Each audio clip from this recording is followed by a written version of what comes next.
Buenos días, amados hermanos en Cristo. Que Dios me los bendiga, que Dios me los cuide, me los proteja cada día. Continuamos con nuestra segunda de Corintios, capítulo 10, y estamos considerando el versículo 5 en esta mañana, pero la segunda parte del versículo 5. Dice segunda de Corintios 10, versículo 5, derribando argumentos y toda altivez que se levanta contra el conocimiento de Dios, y aquí está el tema para esta mañana, y llevando cautivo todo pensamiento a la obediencia a Cristo, llevando cautivo o sometiendo todo pensamiento a la obediencia de Cristo. Las fortalezas que Dios debe derribar son formas y maneras de pensar de personas que están apartadas de la verdad. Recuerden que el mundo ha cambiado la verdad por la mentira. Recuerden que el mundo, en todas sus decisiones, no ha tomado en cuenta a Dios y no toma en cuenta su voluntad y su palabra. Y precisamente allí está la batalla con la verdad y la mentira. El apóstol Juan, en su primera carta, en el capítulo 4, en el versículo 6, le dice a la iglesia: hijitos, nosotros somos de Dios, ellos son del mundo.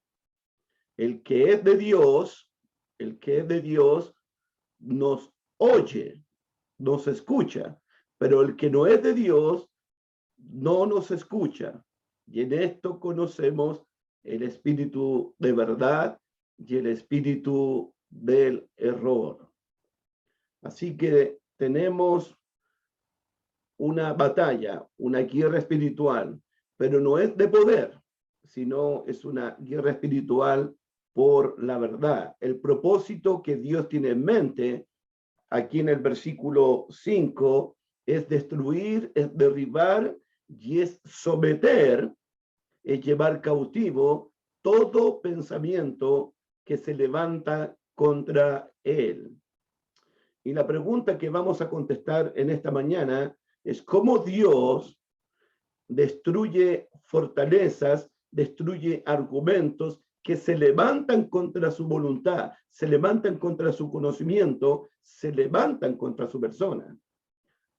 Repito el concepto, esta guerra es contra argumentos y opiniones de los hombres. Esta guerra es contra conocimientos de los hombres que se levantan contra Dios. Esta guerra es contra pensamiento de los hombres que se levantan contra Dios. Lo dice el versículo 4, versículo 5, derribando argumentos, son opiniones, y toda altivez que se levanta contra el conocimiento de Dios. Entonces, conversando con algunos hermanos esta semana, les dije que pensaran en esto, especialmente los evangelistas, los siervos de Cristo, que andan predicando y que andan llevando todo pensamiento a la obediencia de Cristo en la evangelización. Cada vez que estamos predicando el evangelio, cada vez que estamos predicando la verdad, entramos inmediatamente en una gran batalla por Cristo. Cada vez que nosotros nos disponemos a poner por obra la palabra de Dios, cada vez que nos disponemos a practicar la palabra de Dios. Anoche conversábamos con una familia en el sector de Independencia, acá en Santiago de Chile. Se desata una guerra entre la carne y el espíritu, entre el viejo hombre y el nuevo hombre, entre la luz y las tinieblas. Y los nuevos convertidos anoche, con mi hermano Cristian, nos compartían que se desata una guerra en su mente, entre el viejo hombre y el nuevo hombre, entre la luz y las tinieblas, entre la carne y el espíritu. Y una hermanita anoche nos dijo, está difícil someter nuestra voluntad a la voluntad de Cristo. Está difícil llevar nuestro pensamiento a la obediencia de Cristo. Claro, es difícil, pero aquí encontramos la manera en que Dios tiene, es la manera de Dios, son las armas de Dios para derribar, para destruir cualquier fortaleza que se levanta contra él. Dice el versículo 5, llevando cautivo todo pensamiento a la obediencia a Cristo. Someter todo pensamiento a la voluntad de Dios, a la obediencia de Cristo, al régimen de Cristo, al señorío de Cristo, al gobierno de Cristo. Eso es lo que está diciendo Pablo. Someter todo pensamiento al régimen de Cristo, al señorío de Cristo, al gobierno de Cristo, a la voluntad de Cristo. El hermano Cristian me decía ayer, ¿y todo pensamiento o solamente el pensamiento de los falsos apóstoles? Yo le compartí a mi hermano Cristian, dice el texto todo pensamiento. Eso significa el pensamiento de los falsos apóstoles que se introdujeron aquí en Corintio, el pensamiento de los corintios, de la iglesia de Dios en Corintio, y también nuestros propios pensamientos deben ser sometidos, deben ser llevados cautivos a la obediencia a Cristo. Y aquí está nuestra propia batalla. Me acordaba de las oraciones de nuestro Señor Jesucristo, o la oración que Jesús enseñó allá en el Sermón del Monte. Oramos, Señor, hágase tu voluntad, como en el cielo, así también en la tierra. ¿Se da cuenta cómo oramos? Señor, que se haga tu voluntad en el cielo, pero que también se haga tu voluntad en mi vida. Así como se hace tu voluntad en el cielo, Señor, yo quiero que se haga tu voluntad en mi vida. Así como tú gobiernas en el cielo, así como tú eres rey en el cielo, quiero que también gobiernes y seas rey y tengas señorío también sobre mi propia vida. Eso es una gran batalla. Así como gobiernas en el cielo, Padre, quiero que gobiernes también en mi vida. Recuerdo al apóstol Pablo persiguiendo a los cristianos camino a Damasco, y cuando tiene un encuentro con Jesús y cayó a tierra, el apóstol Pablo le dijo a Jesús, Señor, ¿qué quieres que yo haga? Y de eso vamos a hablar en esta mañana. Señor, ¿qué quieres que yo haga? La voluntad de Dios es que nuestros pensamientos, nuestras voluntades, nuestros deseos sean sometidos, sean llevados cautivos a la obediencia de Cristo. Eso es una lucha espiritual. Recuerden a nuestro propio Señor Jesucristo en el huerto de Getsemaní, orando por el tormento que se aproximaba a su vida. Jesús oraba, Padre, que no sea como yo quiero, sino como tú. Padre, que no se haga mi voluntad, sino que se haga tu voluntad y no la mía. ¿Se entiende lo que estoy diciendo? Eso es someter mi voluntad a la voluntad del Padre, es someter mis pensamientos a la obediencia de Cristo, es someterme al señorío de Cristo, al régimen de Cristo, al gobierno de Cristo, para que no se haga mi voluntad, sino que se haga la voluntad del Padre. Decíamos la otra vez, uno tiene que tomar determinaciones, tiene que tomar decisiones. Voy a vivir mi vida a mi manera o a la manera de Dios. En mis decisiones, en mis determinaciones, ¿va a prevalecer mi voluntad o va a prevalecer la voluntad de Dios? Mis opiniones y mis argumentos están por encima de la voluntad de Dios, porque eso es la batalla. Queremos que nuestras opiniones, queremos que nuestra voluntad, queremos que nuestros argumentos estén por encima de la voluntad de Dios. Si hay algo difícil, es someter nuestros pensamientos, someter nuestra voluntad al régimen de Cristo, a la obediencia de Cristo.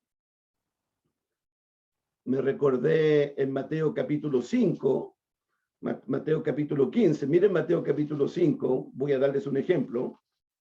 Mateo capítulo 15, me acordé de la conversación de Jesús con los fariseos. Mateo capítulo 15, versículos 5 y 6.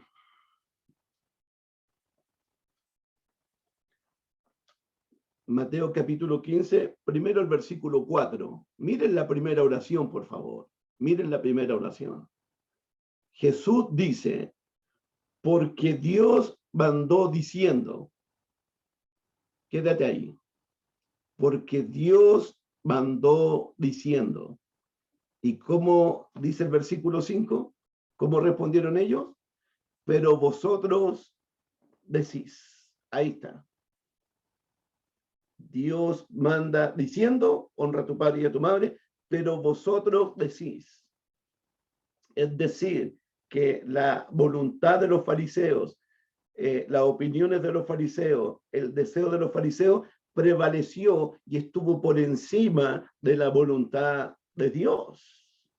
Ellos no sometieron sus pensamientos, no llevaron cautivo su mente a la voluntad de Dios. Dios manda diciendo, pero nosotros decimos otra cosa.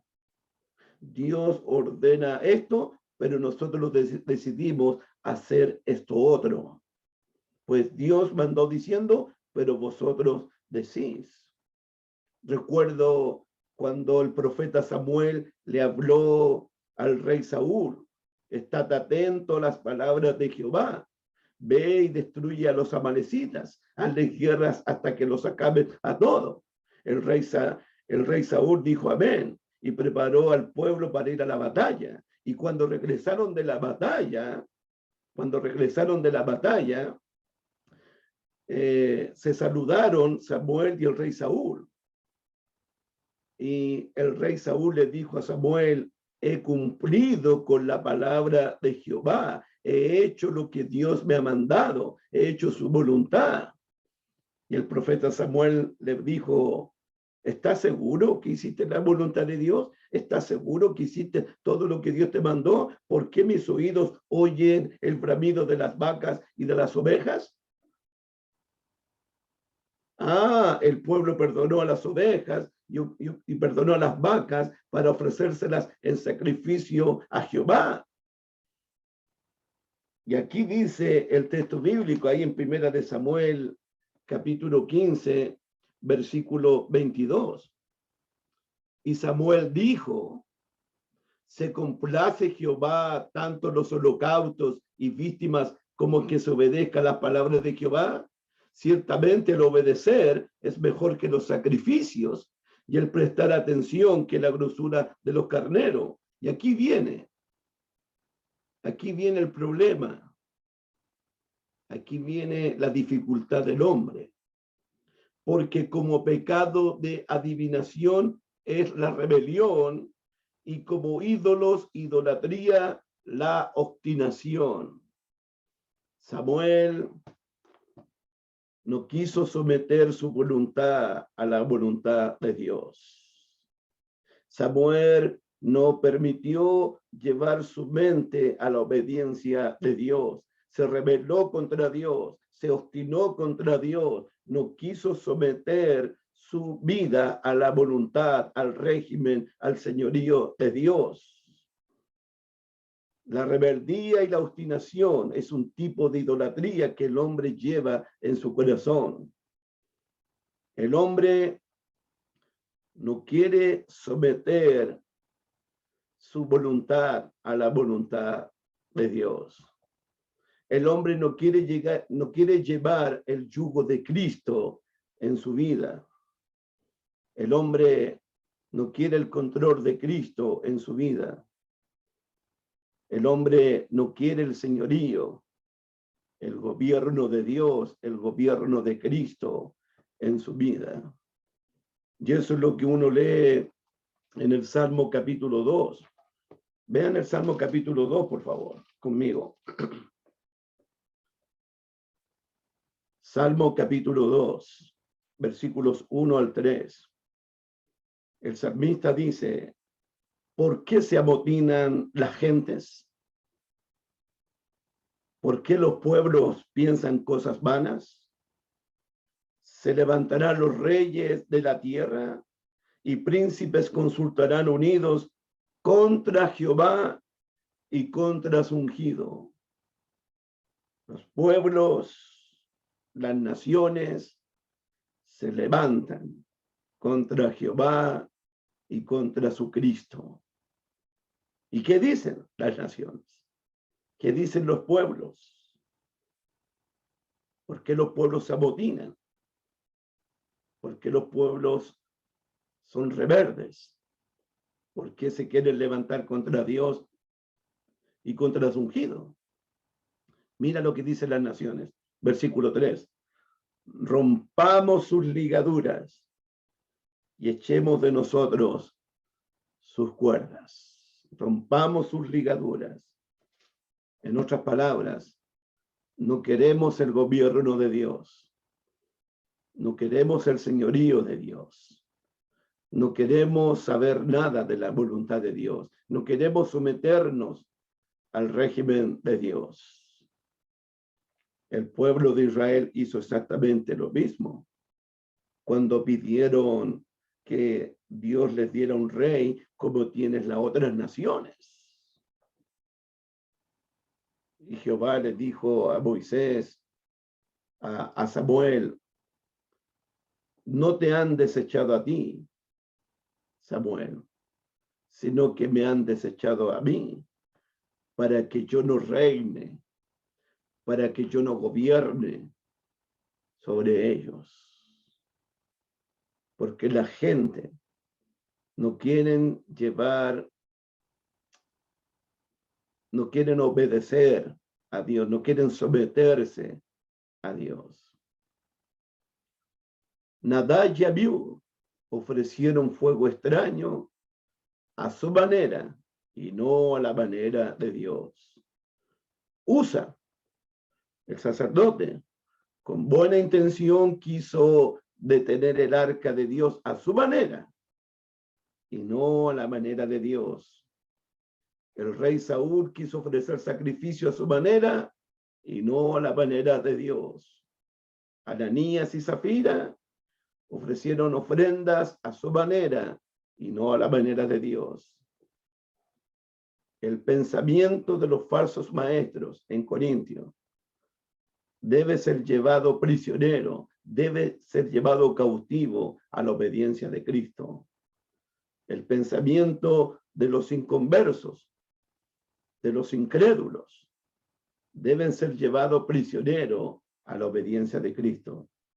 Y ahora, el pensamiento de los cristianos, el pensamiento de los discípulos de Jesús, también debe ser llevado prisionero, también debe ser llevado cautivo, también debe someterse a la obediencia de Cristo. Todo pensamiento debe ser llevado a la obediencia a Cristo. Todo pensamiento debe ser llevado al régimen, al señorío, a la voluntad de Jesucristo. Pablo dice, llevando todo pensamiento cautivo a la obediencia a Cristo. Esto significa, hermanos, amados, esto significa que el cristiano no debe conformarse a este siglo. Allá en Pablo dice en Romanos, no os conforméis a este siglo, sino transformados por medio de la renovación de vuestro entendimiento. Nuestros entendimientos deben ser renovados. Nuestros entendimientos deben ser llevados cautivos a la obediencia de Cristo. Esto significa no vivir el resto de vida conforme a la carne, conforme a las concupiscencias del mundo, sino conforme a la voluntad de Dios. Esto significa no oír los consejos de los malos. Bienaventurado el varón que no anduvo en consejos de malos, ni estuvo en camino de pecadores, ni en silla de escarnecedores se ha sentado. Y por si acaso, cuando el salmista dice allá en el Salmo 1, verso 1, bienaventurado el varón que no anduvo en consejos de malos. El consejo de malos puede venir de un gobernante, puede venir de los padres mismos, puede venir de amigos íntimos, de hermanos, de un ser querido. Consejo de los malos. La serpiente, el diablo, le dijo a Eva, no morirás. Ahí está el consejo de los malos. Ahí está la mentira. Dios me dijo que si como del fruto de ese árbol voy a morir. Y aquí viene el consejo del maligno. No vas a morir. Cambiando la verdad por la mentira. El consejo de Abraham, cuando llegan allá a Egipto, que le dijo a su esposita, que si le preguntan si es su esposa, diles que no, que eres mi hermana. Consejo de malo.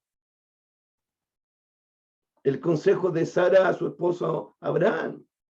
Dios le había prometido un hijo y Sara se acerca a su esposito y le dice que se acueste con su esclava, la sierva Agar, para que tuviesen un hijo, y nació Ismael. El consejo de Atalía, la madre de su hijo Ocasías, que se olvidara de Jehová y de su ley y que ofreciera sacrificios a otros dioses. Bienaventurado el varón que no anduvo en consejo de malo. El consejo de malo puede venir de un padre, de una madre, de un esposo, de una esposa, de un hijo. Yo lo digo de esta manera. Un consejo de malo es cualquier consejo, es cualquier enseñanza que se revela y que se levanta contra el conocimiento de Dios, sea el consejo de quien sea, que se esté oponiendo, que se esté levantando, o que vaya en contra, o que se rebele y que se levante contra la voluntad de Dios, contra el régimen de Dios. Uno tiene que orar como el salmista, Señor, escóndeme, líbrame de los consejos de los malos. Los malos llaman bueno a todo lo que Dios llama malo. El malo paga mal por mal. El cristiano vence el mal con el bien. El malo no está dispuesto a perdonar. El cristiano está dispuesto a perdonar en todo tiempo. El malo dice malo, el malo desea el mal a otros. El cristiano vence el mal con el bien. Hermanos, es verdad que los falsos apóstoles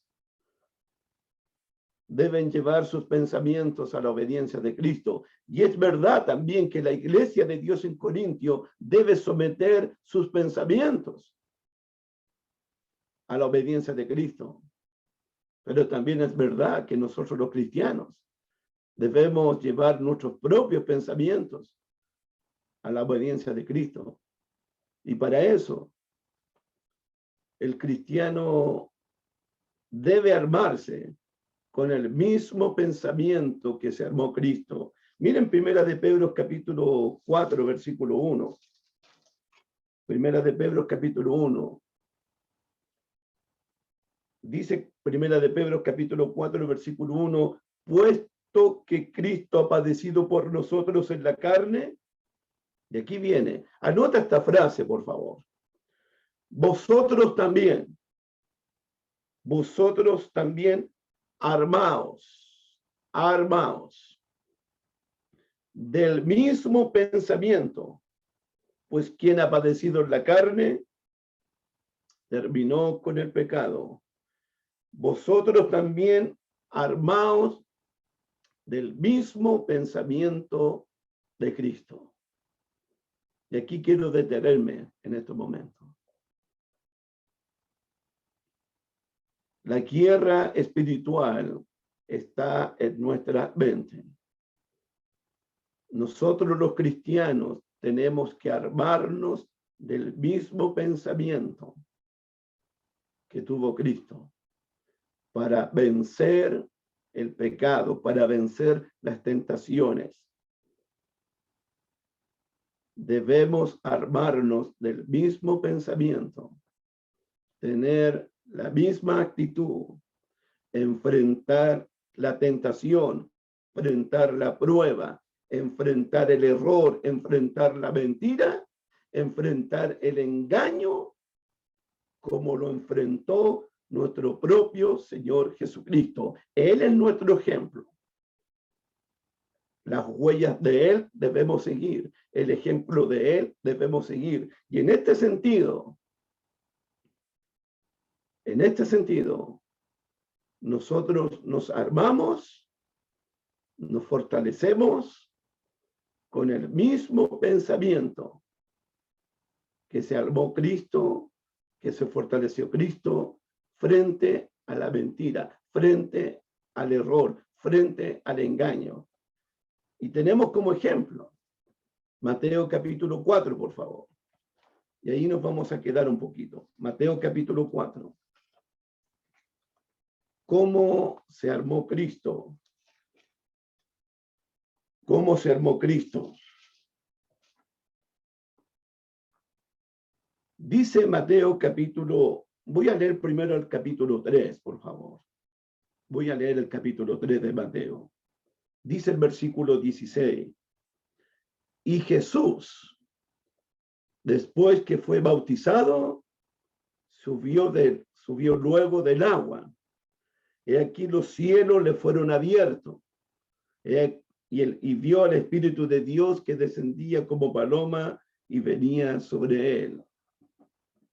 Jesús ha sido bautizado para cumplir toda justicia del Padre, para someterse a la justicia del Padre. El Espíritu de Dios vino sobre Jesús. Se oyó una voz del cielo que decía: este es mi Hijo amado, en quien tengo complacencia.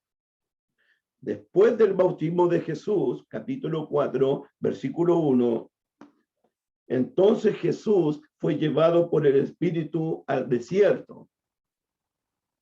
El Espíritu de Dios llevando al ungido, al Mesías, al Cristo, a Jesús, al desierto.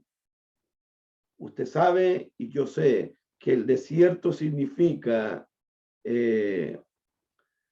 periodos de prueba. El desierto tiene que ver con las pruebas, con aflicciones, con necesidades, con tentaciones que deben pasar todos los cristianos. Moisés atravesó su propio desierto. Israel atravesó su propio desierto. El profeta Elías atravesó su propio desierto.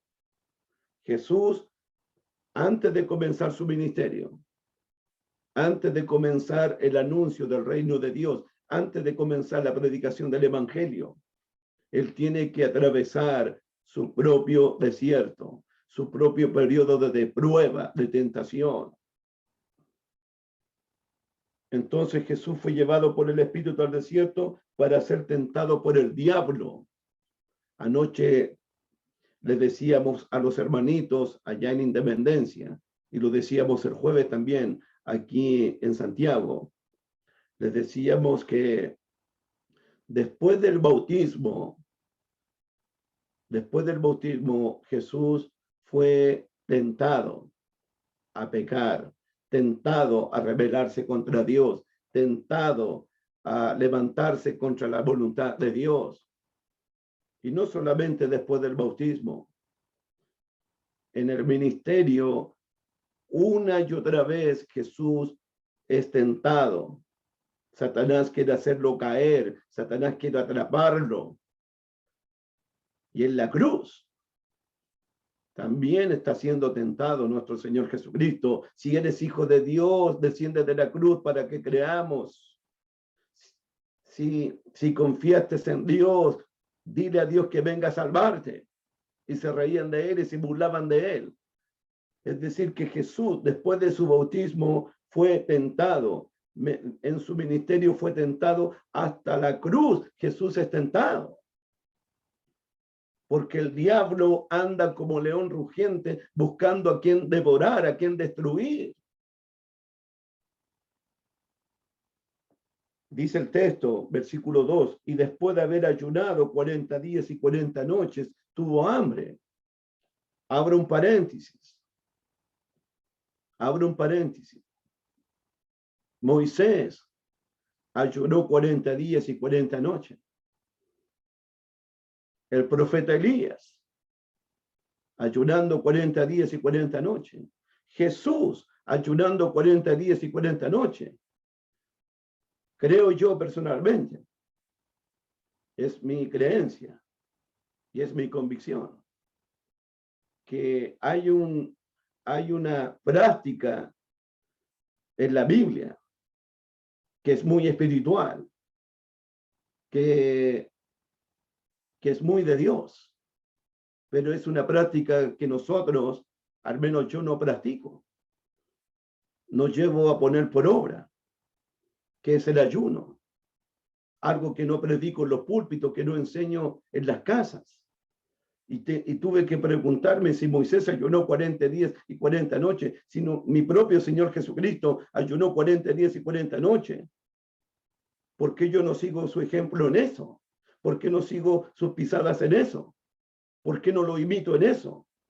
Siempre estoy queriendo imitar a Jesús en su humildad, amando como Él, sirviendo como Él, perdonando como Él. Pero ¿por qué no lo estoy imitando a ayunar como Él ayunó? Mi estudio de esta mañana no es del ayuno, pero tengo que pensar, Jesús ayunó 40 días y 40 noches. ¿Y por qué? ¿Por qué lo hizo? Jesús esperaba que nosotros ayunáramos en el mismo sermón del monte, cuando oréis, cuando des limosna y cuando ayunéis. Cuando ayunéis. Es decir, que Jesús esperaba que sus discípulos ayunaran. Y yo le decía a las familias anoche, el ayuno trae disciplina a mi vida, trae dominio propio. Y si va acompañada de oración, si va acompañada de ruegos, de súplicas en el Espíritu. Y después de haber ayunado 40 días y 40 noches, tuvo hambre Jesús, porque es 100% humano, 100% hombre, es 100% Dios, pero también es 100% hombre. Jesús tuvo hambre, Jesús tuvo sed, Jesús se cansó. Y cuando Él tiene hambre, ahí aparece el tentador, ahí viene la tentación, en la debilidad. Cuando Jesús tuvo hambre, ahí vino a Él el tentador. Y es interesante que Jesús va a enfrentar esta tentación. Recuerden que mi tema en esta mañana es llevar todo pensamiento cautivo a la obediencia de Cristo. Y esto es lo que va a hacer Jesús. Va a llevar su mente, va a llevar sus pensamientos a la voluntad de Dios, al régimen de Dios. Y nosotros tenemos que armarnos del mismo pensamiento con el cual se armó Cristo. Jesús, en el desierto, tuvo hambre y Él no va a usar sus poderes. Él no va a usar sus poderes. Él está aquí en carne y hueso y tiene hambre y tiene sed y está cansado. Y en esa condición el diablo va a tentarlo a él. Y estuve pensando en la tentación de Jesús y en la tentación de nuestros primeros padres, Adán y Eva. Ellos fueron tentados en un mundo donde no había pecado. Ellos fueron tentados en un mundo donde no había maldad. Y Jesús es tentado en un mundo lleno de pecado, lleno de maldad. Eva no estaba sola, Eva estaba con Adán. Jesús está completamente solo aquí en el desierto. Eva y Adán estaban en perfecta comunión con Dios. Y la serpiente igual los engañó, igual los hizo caer, igual pecaron. Se rebelaron contra Dios, se levantaron contra Dios, se obstinaron contra Dios. Y Satanás hizo caer a Adán, hizo caer a Eva, hizo caer a Sansón, a David, a los hombres de Dios. Va a llenar el corazón de Judas, va a llenar el corazón de Ananías y Zafira. Se introdujo en la iglesia de Dios en Corintio a través de los falsos apóstoles.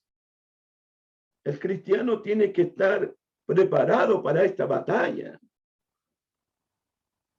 El cristiano tiene que armarse del mismo pensamiento que se armó Cristo Jesús. Y aquí Jesús va a enfrentar su propia guerra, su propia batalla, sus propios combates. Y Satanás, atrevido, quiere hacer caer al Hijo de Dios.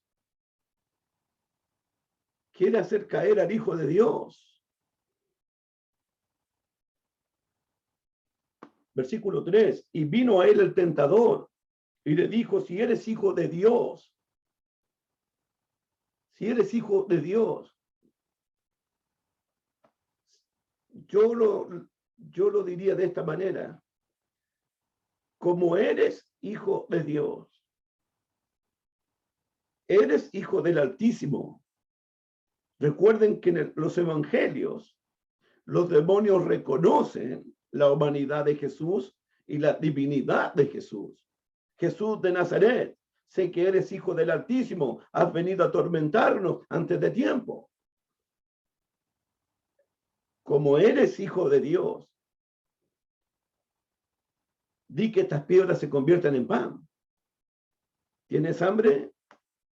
Tú tienes poder para convertir las piedras en pan. Tú tienes poder para sacar agua de la roca. Tú tienes poder para multiplicar panes y peces. Tú tienes poder para convertir el agua en vino. Eres el Hijo de Dios. Di que estas piedras se conviertan en pan. ¿Dónde está la trampa aquí? ¿Dónde está la tentación aquí? Jesús tiene hambre.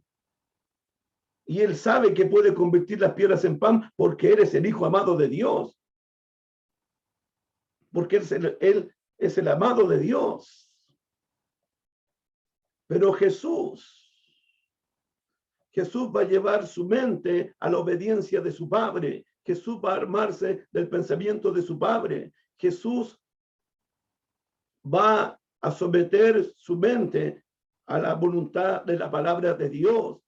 Jesús está armado aquí. Él respondió, dijo, versículo 4, escrito está. Sí, escrito está. Jesús tiene la palabra de Dios en su mente. Jesús tiene la palabra de Dios en su boca. Jesús tiene la palabra de Dios en su corazón. Jesús tiene la verdad dentro de él. Él es la verdad encarnada. Escrito está, Satanás. No solo de pan vivirá el hombre, sino de toda palabra que sale de la boca de Dios. Jesús está sometiendo su voluntad a la obediencia de la palabra de Dios. ¿Dónde está escrito? No solo de pan vivirá el hombre, sino de toda palabra que sale de la boca de Dios. ¿Qué escritura usó Jesús? ¿Qué palabra de Dios usó Jesús aquí? Deuteronomio capítulo 8. Veamos Deuteronomio capítulo 8, por favor. Esta es la palabra que usó Jesús. Deuteronomio capítulo 8. Hermanos, Jesús nos está dando un gran ejemplo en esta mañana de cómo someter, de cómo llevar todo pensamiento a la voluntad de Dios. Jesús pudo haber convertido las piedras en pan, por supuesto, pero no lo va a hacer, porque Él descendió del cielo, no para hacer su voluntad, sino la voluntad del Padre, porque Él descendió del cielo para agradar a su Padre. Y en los momentos más difíciles de su vida, Jesús le dijo a su Padre, que no se haga mi voluntad, Padre, sino que se haga tu voluntad. Si debo beber de esta copa, que se haga tu voluntad. Si debo pasar por el Calvario, que se haga tu voluntad. Jesús citó la escritura de Deuteronomio, capítulo 8, versículos 1 en adelante. Cuidaréis de poner por obra todo mandamiento que yo ordeno hoy, para que viváis y seas multiplicado, y entréis y poseáis la tierra que Jehová prometió con juramento a vuestros padres. Y te acordarás de todo el camino por donde te ha traído Jehová tu Dios estos 40 años en el desierto, para afligirte, para probarte. Jehová tuvo que afligir a su pueblo, tuvo que probar a su pueblo, tuvo que hacerlo. Los cristianos tenemos que ser probados, tenemos que ser afligidos. Allá en segunda de Tesalonicenses, Pablo dice en el capítulo 1, en el versículo 6, 5, porque esto es el justo juicio de Dios. ¿Cuál es el justo juicio de Dios? Que nosotros, la iglesia, seamos atribulada, pasemos por aflicciones, pasemos por nuestros propios desiertos, para que seamos tenidos por dignos del reino de Dios. Primera de Pedro, capítulo 4, Pedro dice, porque es tiempo que el juicio comience por la casa de Dios, antes de entrar a las glorias eternas, antes de entrar a los palacios eternos, antes de entrar a la herencia incorruptible. La iglesia tiene que ser probada.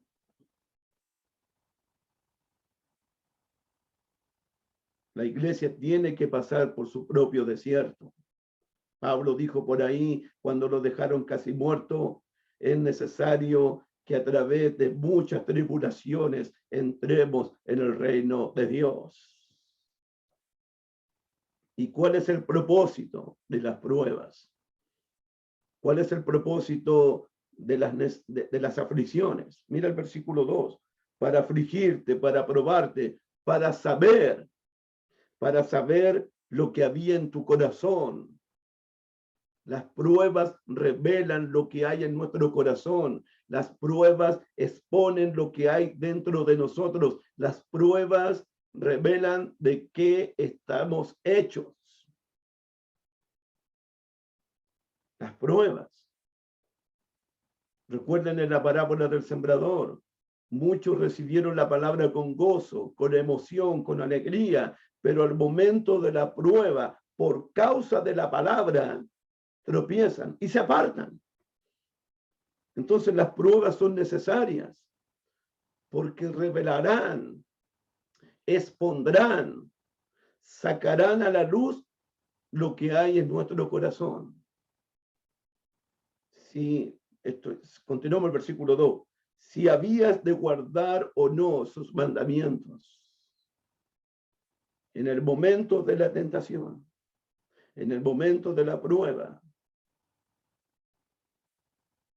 se revelará lo que hay en mi corazón, lo que hay en tu corazón. Seguiré guardando los mandamientos de Dios. Seguiré haciendo la voluntad de mi Padre. Seguiré confiando en mi Dios. Seguiré creyendo en Él. Seguiré amándolo. Las pruebas revelarán eso. No hay otra manera de hacerlo. ¿Cómo sé que confío en Dios realmente? ¿Cómo sé que amo a Dios con todo mi corazón? ¿Cómo sé que voy a poner en práctica la palabra de Dios? La única forma de saberlo, cuando estoy frente a la tentación, cuando estoy frente al pecado, cuando estoy frente a la prueba. Ahí tengo que determinar, ¿voy a hacer mi voluntad o voy a hacer la voluntad de mi Padre? Mi corazón se va a levantar contra Dios Los voy a someterme a la obediencia de Cristo. Versículo 3. Y te afligió y te hizo tener hambre y te sustentó con maná, comida que no conocías tú ni tus padres la había conocido, para hacerte saber que no solo de pan vivirá el hombre. Aquí está la escritura. Mas de todo lo que sale de la boca de Jehová vivirá el hombre. Versículo 4. Tus vestidos nunca se envejecieron sobre ti, ni el pie se te ha hinchado en estos 40 años. Versículo 9. Tierra en la cual no comerás el pan con escasez, ni te faltará nada en ella. Versículo 10. Y comerás y te saciarás y bendecirá Jehová tu Dios, te bendecirá el Señor. Él te saciará, Él te alimentará, Él cubrirá todas tus necesidades. Y Satanás le ha dicho a Jesús, di que estas piedras se conviertan en pan. Jesús le contesta, escrito está, no solo de pan vivirá el hombre, sino de toda palabra que sale de la boca de Dios. ¿Cuál es la tentación? ¿Cuál es la trampa de Satanás? ¿Cuál era la intención de hacer caer? Satanás quiso que Jesús dudara de las promesas de Dios, dudara de la palabra de Dios, dudara de lo que Dios ha dicho en su palabra. Jesús resistió esa tentación. Satanás quiso hacer caer de la misma manera, quiso caer a Adán y Eva. Repito el concepto.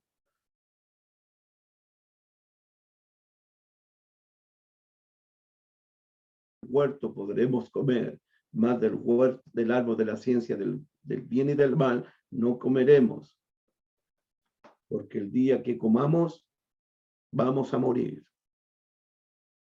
Satanás le dijo, no vas a morir. Y ahí puso la duda en la mente de Eva, en la mente de Adán. Satanás está haciendo exactamente lo mismo, colocando la duda en la mente de Jesús. Jesús dice, no,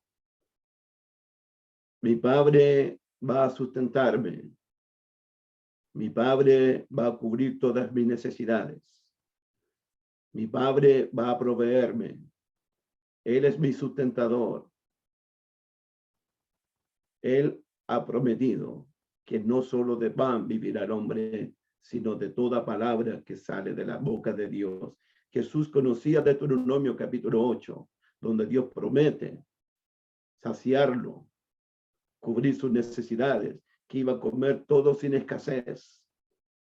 Jesús decidió confiar en la palabra de su Padre, decidió confiar en las promesas de su Padre. Y ahí está la batalla, hermanos míos. Ahí está la batalla. Satanás quiere colocar dudas en nuestras mentes. Satanás quiere que desconfiemos de las promesas de Dios. Satanás quiere que desconfiemos de la palabra de Dios. Satanás quiere que nos rebelemos contra la palabra de Dios. Satanás quiere que despreciemos la palabra de Dios. Satanás quiere que no tomemos en serio la palabra de Dios. Por eso Pablo dice en 2 Corintios que debemos llevar todo pensamiento cautivo a la obediencia de Cristo. Las dudas son fortalezas. Las dudas son fortalezas que se levantan contra el conocimiento de Dios. Pero el cristiano tiene que someter su mente al régimen de Cristo, a la obediencia de Cristo. Satanás quiere que dudemos de lo que Dios ha prometido. Satanás quiere que dudemos de esas promesas preciosas y grandísimas que Él nos ha dado. Los falsos apóstoles en Corintios han puesto dudas en la mente de la iglesia para desacreditar a Pablo, desacreditar su apostolado, su ministerio, su vida. Y Pablo es un embajador de Cristo, es un hombre constituido por Dios, por Cristo. Pero los falsos apóstoles están haciendo exactamente lo mismo que Satanás hizo con Eva en el principio. Allá en 2 de Corintios, en el capítulo 11, en 2 de Corintios, versículo 3 y 4. 2 de Corintios, capítulo 11, versículos 3 y 4. Mira lo que dice el texto. Pero me temo que como la serpiente con su astucia engañó a Eva, ahí está, los falsos apóstoles están haciendo lo mismo que hizo la serpiente con Eva en el principio.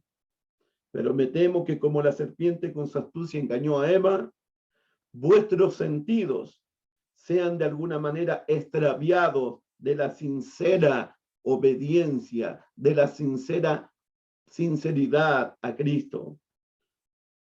Porque si bien alguno predicando a otro Jesús, que el que os hemos predicado, o si recibís otro espíritu que el que habéis recibido, o otro evangelio que el que habéis aceptado, bien lo toleráis. Versículo 13, porque estos son falsos apóstoles, obreros fraudulentos que se disfrazan como apóstoles de Cristo, y no es maravilla porque el mismo Satanás se disfraza como ángel de luz. Ahí está la batalla. En Corintios habían infiltrado falsos apóstoles predicando a otro Jesús, otro evangelio, con otro espíritu, con engaños, con mentiras. Y están destruyendo la iglesia de Dios en Corintio. Pero las armas de Pablo, de Tito, de Silas, de Timoteo, las armas de ellos son poderosas en Dios para destruir toda fortaleza que se levanta contra el conocimiento de Dios, llevando cautivo todo pensamiento al sometimiento, a la obediencia de Cristo. Satanás quiso colocar dudas en la mente de Jesús. Pero Jesús tenía un arma poderosa de Dios, la espada del Espíritu, que es la bendita palabra de Dios.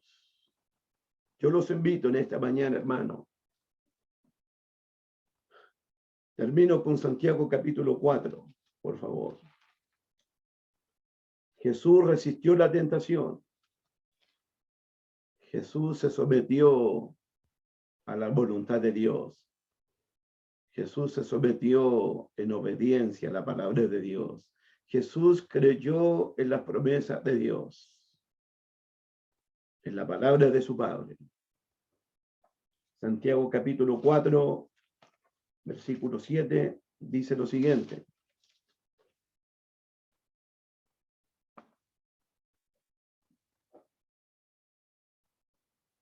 Santiago capítulo 4, versículo 7. Someteos pues a Dios. Estuve pensando en esta mañana, si hay una palabra que la gente odia, si hay una palabra que todo el mundo odia,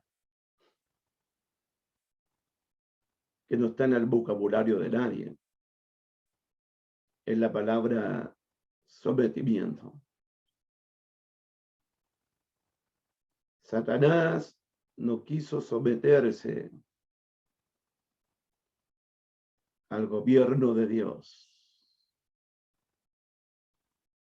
en los cielos, sino que se rebeló, se levantó contra Dios, contra su gobierno, contra su señorío, contra su autoridad, y fue arrojado desde el cielo a la tierra por rebelión. Adán y Eva no se sometieron a la voluntad de Dios, al régimen de Dios, al señorío de Dios, sino que se rebelaron, se levantaron contra Dios. El mundo, según el Salmo 2, se levantó contra Dios y se levantó contra su Cristo. Y no quisieron someterse a la voluntad de Dios.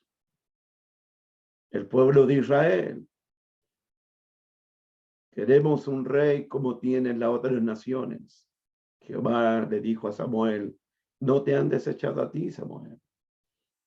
Me han desechado a mí para que no reine sobre ellos.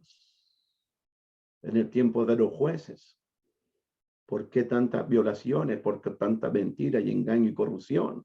¿Por qué tanta maldad en el tiempo de los jueces? Porque no había rey en Israel y cada uno hacía lo que quería con su vida. Sometimiento. La gente no quiere someterse a los gobernantes. La gente no quiere someterse a las autoridades. Cristianos que no quieren someterse a sus pastores, a sus ancianos. La gente se rebela contra esta palabra. Tú tienes que preguntarte en esta mañana, ¿por qué Dios le da tanta importancia a la palabra sometimiento? Dios sabe que hay una obstinación. Dios sabe que hay una rebeldía que se levanta contra Él en el corazón humano. Yo te invito en esta mañana a que nos sometamos a Dios, a que llevemos nuestros pensamientos prisioneros, cautivos a la obediencia a Cristo, a que sometamos nuestra voluntad a la voluntad de Dios, a que no se haga nuestra voluntad, sino la voluntad de nuestro Padre que está en los cielos. Si nos sometemos pues a Dios, versículo 7, resistimos al diablo, nos oponemos al diablo, no le damos cabida al diablo. Y el diablo va a huir de nosotros. Te invito en esta mañana a que nos sometamos a Dios voluntariamente, sinceramente. Nos sometamos de todo nuestro corazón y resistamos al diablo. Resistamos sus mentiras, sus engaños, sus falsedades, sus manipulaciones, sus maquinaciones. El diablo va a huir de nosotros como huyó del Señor Jesucristo. Que Dios me los bendiga. Continuamos el próximo sábado y que pasen un lindo sábado en la presencia de Dios. Buenos días.